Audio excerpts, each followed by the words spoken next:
আমাদের ট্রেন কিন্তু আবারও দাঁড়িয়ে গেল। এই মুহূর্তে আছি শরৎনগর রেল স্টেশন এবং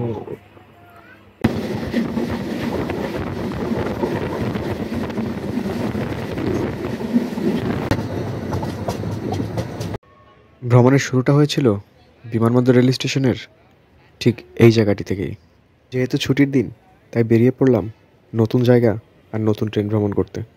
তো চলুন স্টেশনের ভিতরে প্রবেশ করা যাক। স্টেশনে প্রবেশ করেই দেখি দাঁড়িয়ে আছে ঢাকা থেকে কিশোরগঞ্জ অভিমুখী এগারসিন্দুর এক্সপ্রেস। আর ছুটির দিন হওয়ায় এই ট্রেনের উপর এক অমানবিক অত্যাচার করছে যাত্রীরা, তা আপনারা দেখতেই পাচ্ছেন। আর সবচেয়ে বড় কথা যেটি হলো, ছুটির দিন তাদের তো বাড়ি যেতেই হবে।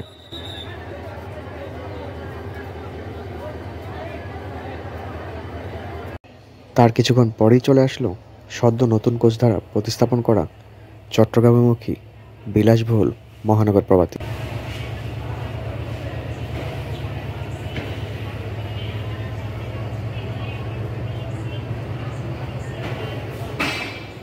ধূমকেতু এক্সপ্রেস রাজশাহী অভিমুখী।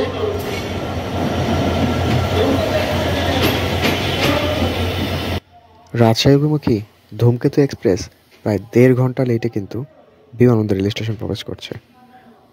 তার মানে বুঝতে পারলাম আমাদের ট্রেনও লেট। আমাদের ট্রেন কিন্তু এখনও বিমানবন্দর রেল স্টেশনে এসে পৌঁছায়নি। আমাদের ট্রেন আসার কথা 8টা 58 মিনিটে, সকাল 8টা 58 মিনিটে এখান থেকে ছেড়ে যাওয়ার কথা, কিন্তু এখন প্রায় 9টা 35 বেজে গেছে, তারপরও এখনও ট্রেন এসে পৌঁছায়নি। তার মানে বোঝাই যাচ্ছে ট্রেন আজকে লেট হবে। তো দেখা যাক কখন আসে।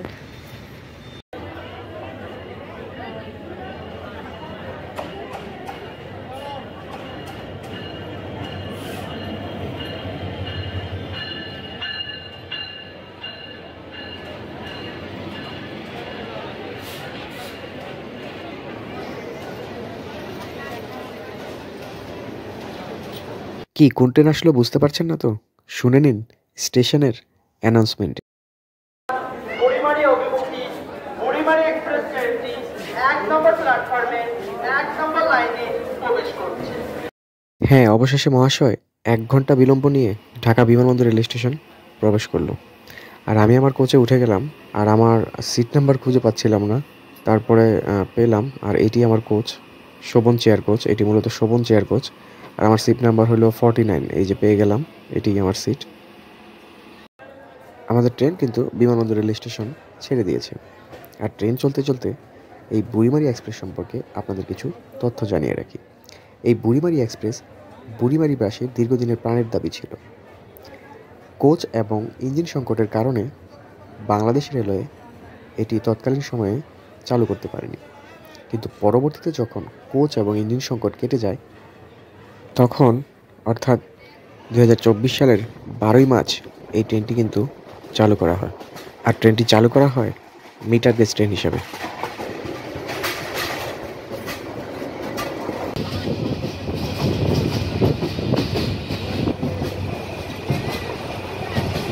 আমরা গাজীপুরের টঙ্গী স্টেশন পার হচ্ছি। টঙ্গী আউট সিগন্যালে আমাদের সাথে দেখা হয়ে গেল দেওয়ানগঞ্জ বাজার থেকে ছেড়ে আসা ঢাকা অভিমুখী লোকাল ভাওয়াল এক্সপ্রেস।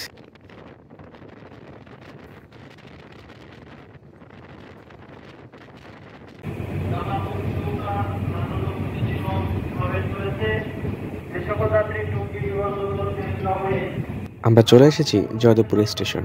আর আমাদের ট্রেন কিন্তু জয়দেবপুর থামবে না, কারণ এইখানে জয়দেবপুরে এই ট্রেনের কোনো স্টপেজ নেই। আর পাশে যে লাইনটি দেখতে পাচ্ছেন, এটি মূলত ময়মনসিংহের দিকে চলে গেছে, আর আমরা চলে যাচ্ছি বাম দিকে।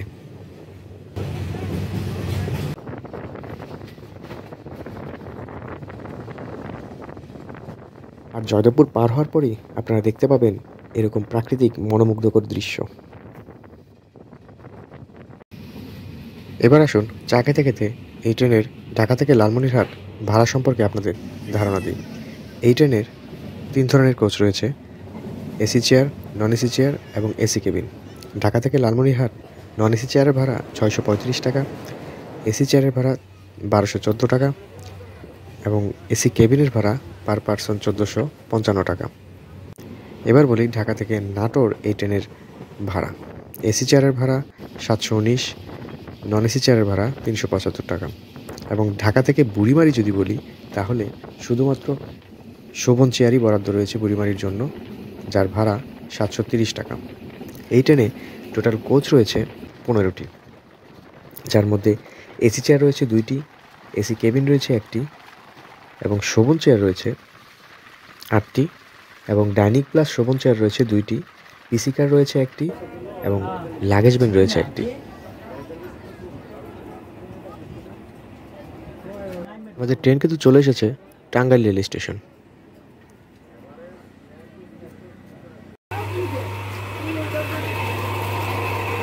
এই চা নাই ভাই? হ্যাঁ আছে, একটু একটু পানি হিট হইতেছে তো। চা পানি হিট হইতেছে। আর এটি মূলত এই ট্রেনের খাবার বগি। এই যে দেখতে পাচ্ছেন এখানে চিকেন বিরিয়ানি রয়েছে, চা আছে, কফি আছে, আপনারা কিন্তু এখানে পেয়ে যাবেন সব কিছু। রেল স্টেশনে অনেকক্ষণ দাঁড়ানোর পর জানতে পারলাম যে এখানে ট্রেনের ক্রসিং হবে, এই জন্য আমাদের ট্রেনটি এখানে অনেকক্ষণ যাবত দাঁড়িয়ে আছে। তো দেখি কোন ট্রেন আসে।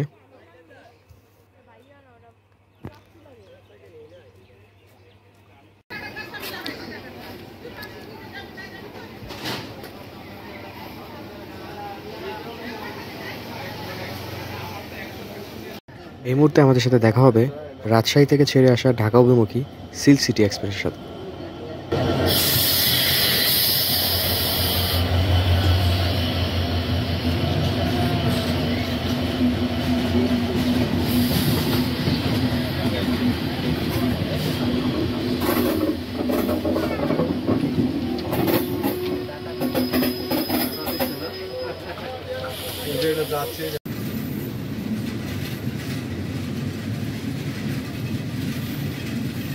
সিল্ক সিটি এক্সপ্রেসকে টাঙ্গাইল বসিয়ে রেখে আমরা কিন্তু টাঙ্গাইল ত্যাগ করছি।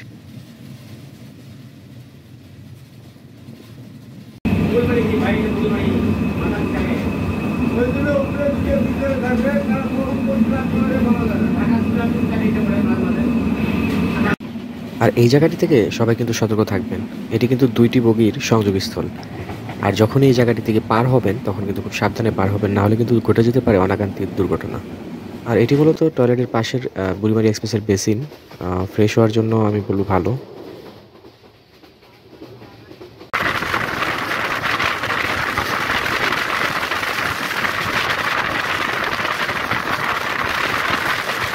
চলে আসলাম আমার সবথেকে যে পছন্দের জায়গাটি রয়েছে সেইখানে।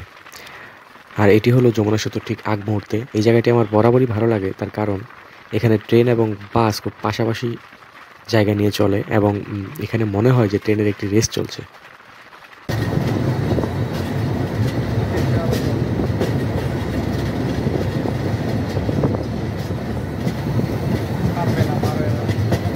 আমরা যমুনা সেতু পূর্ব স্টেশন অতিক্রম করে যমুনা সেতুর দিকে এগিয়ে যাচ্ছি।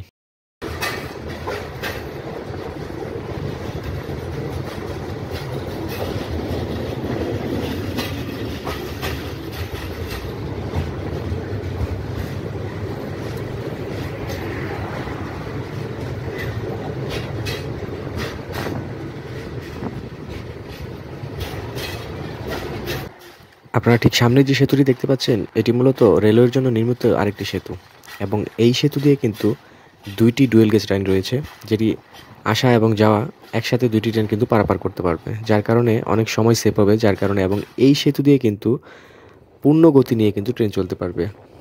আর নদীর মাঝখানে দেখেন আপনারা যে চর পড়ে গেছে, এই চরে কিন্তু দূর থেকে দেখে মনে হচ্ছে যে বাদাম চাষ হচ্ছে এবং বাদামের যে চারা রোপণ করা আছে আপনারা কিন্তু দেখতে পাচ্ছেন অলরেডি। আর এটি মূলত বুড়িমারি এক্সপ্রেসের টয়লেট। আমি যে কোচে ছিলাম সেই কোচের টয়লেট, যেখানে হাই কমেট ছিল, একটি টিস্যু ছিল, বেসিন ছিল।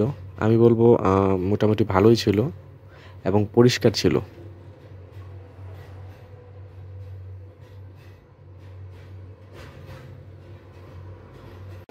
আমরা অতিক্রম করছি সিরাজগঞ্জ জেলার Shahid M Mansur Ali rail station.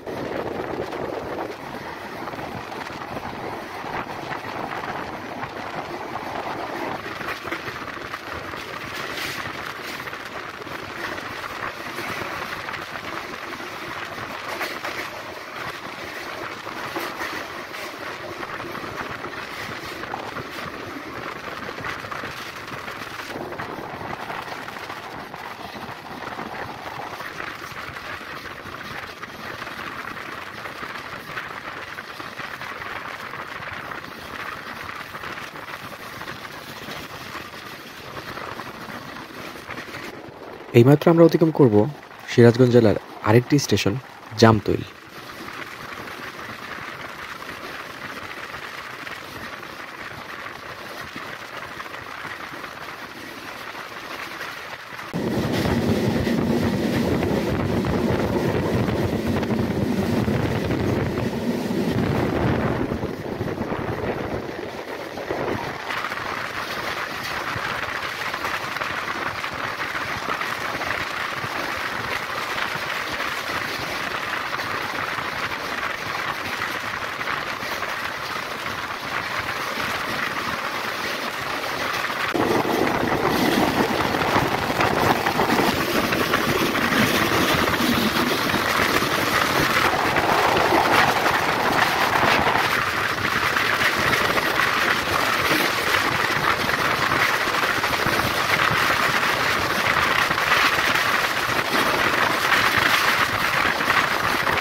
আমাদের ট্রেনের লেটকে কাভার করার জন্য লোকো পাইলট যথেষ্ট চেষ্টা করছেন, তা আপনারা দেখেই বুঝতে পারছেন।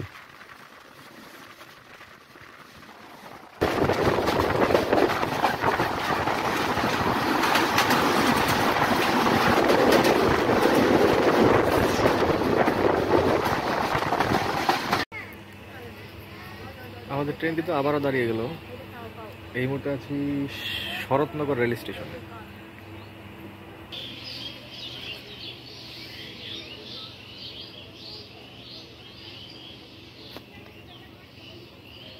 এই মুহূর্তে আমাদের সাথে দেখা হবে চিলাহাটি থেকে ছেড়ে আসা ঢাকা অভিমুখী চিলাহাটি এক্সপ্রেসের সাথে।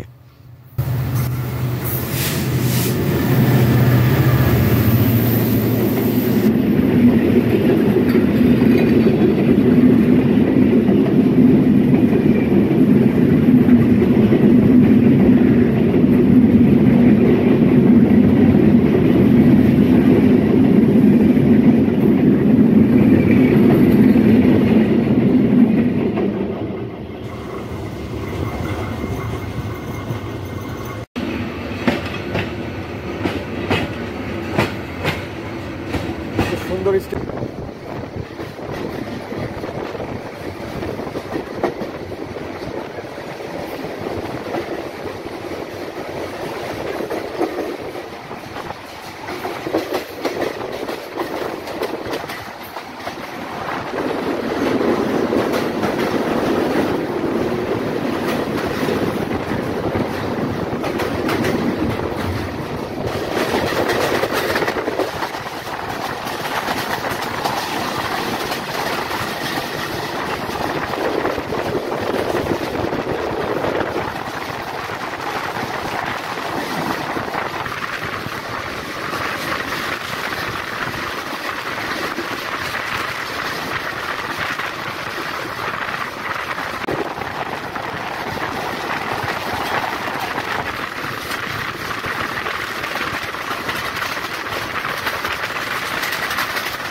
ট্রেন কিন্তু প্রবেশ করছে পাবনার মাঝগ্রাম জংশনে।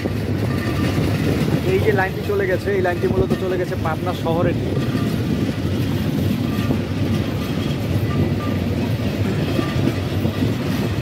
মনে হচ্ছে আমাদের ট্রেন মাঝগ্রাম জংশনে দাঁড়াবে, মনে হচ্ছে আরেকটি ক্রসিং হবে।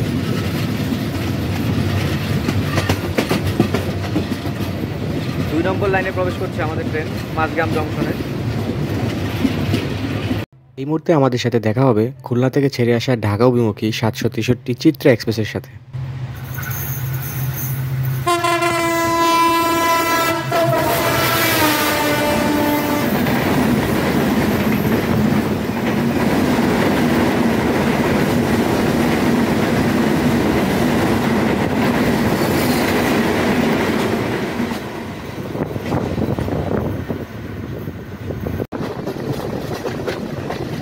ট্রেন কিন্তু ঈশ্বরদী বাইপাস স্টেশন প্রবেশ করতেছে।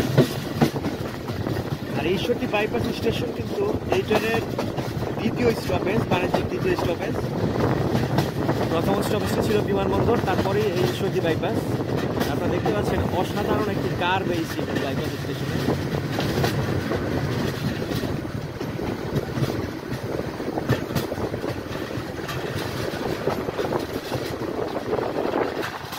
আমাদের ট্রেন ঈশ্বরদী বাইপাস স্টেশনে প্রবেশ করেছে।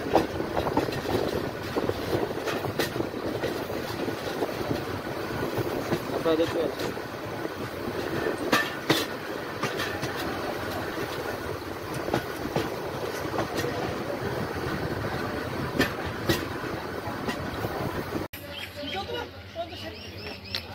এই হলো ঈশ্বরদী বাইপাস স্টেশন। আর এই ঈশ্বরদী বাইপাস স্টেশনটি কিন্তু অসম্ভব সুন্দর একটি স্টেশন।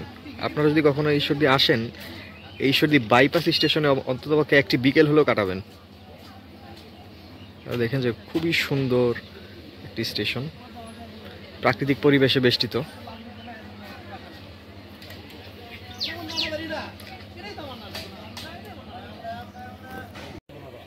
এই স্টেশন দেখে অনেক সময় মনে হবে যে মাঠের মধ্যে একটি স্টেশন, আসলেই তাই। দুই পাশে মাঠ এবং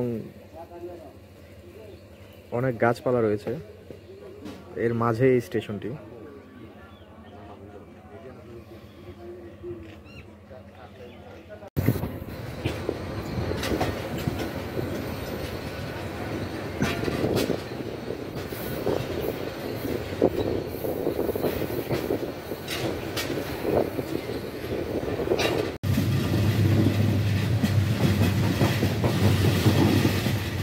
এই মুহূর্তে আমাদের সাথে দেখা হবে চিলাহাটি থেকে ছেড়ে আসা খুলনা অভিমুখী 728 রূপসা এক্সপ্রেসের সাথে।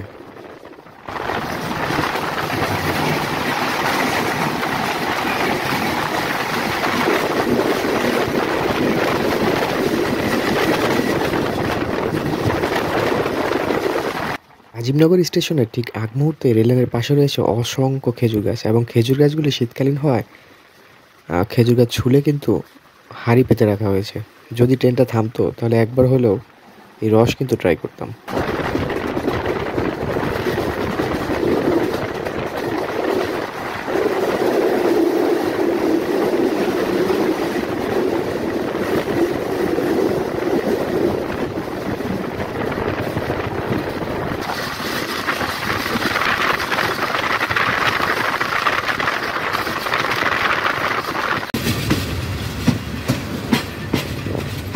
আমাদের ট্রেন কিন্তু এই মুহূর্তে চলে এসেছে আব্দুলপুর জংশন।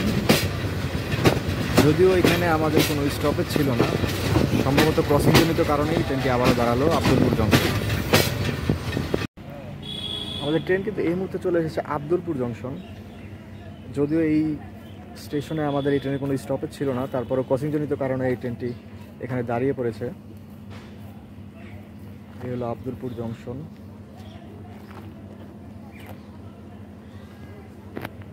তো দেখা যাক কোন ট্রেন আসে।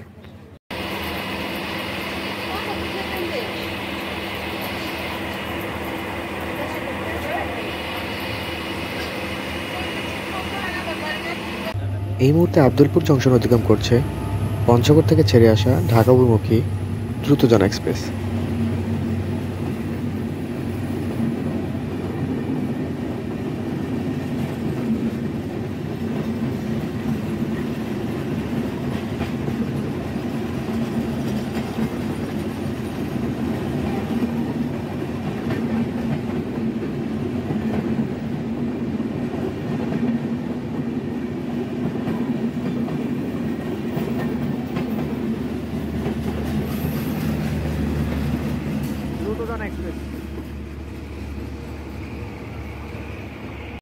আব্দুলপুর জংশন পার হওয়ার পর আমার চোখে পড়লো এই রেললাইনের পাশে অসংখ্য লিচু বাগান।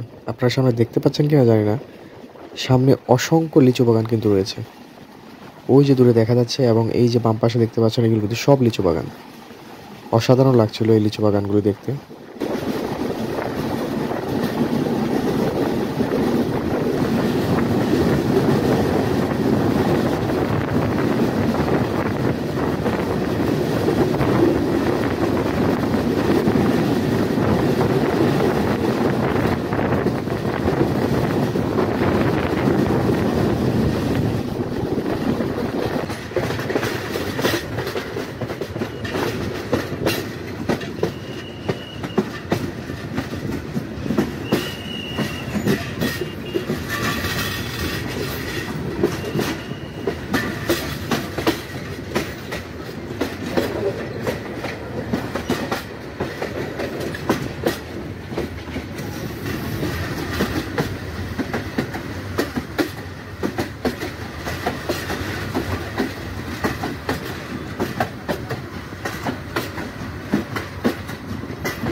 অবশেষে আমাদের বুড়িমারি এক্সপ্রেস এই নাটোর রেল স্টেশন পৌঁছালো প্রায় 2 ঘন্টা লেটে, অর্থাৎ 1টার সময় পৌঁছানোর কথা ছিল দুপুর, আর সেটি প্রায় দুপুর 3টা বেজে গেছে আসতে আসতে। এইমাত্র এসে পৌঁছালাম। আর এই নাটোর রেল স্টেশনে বুড়িমারি এক্সপ্রেসকে বিদায় জানাতে জানাতে আমিও আপনাদের কাছ থেকে আজকের মতো বিদায় নিচ্ছি। ভালো থাকবেন, দেখা হবে অন্য কোনো দিন, অন্য কোনো ভিডিওতে, অন্য কোনো স্থানে, অন্য কোনো ট্রেনে। ততদিন ভালো থাকবেন। আল্লাহ হাফেজ।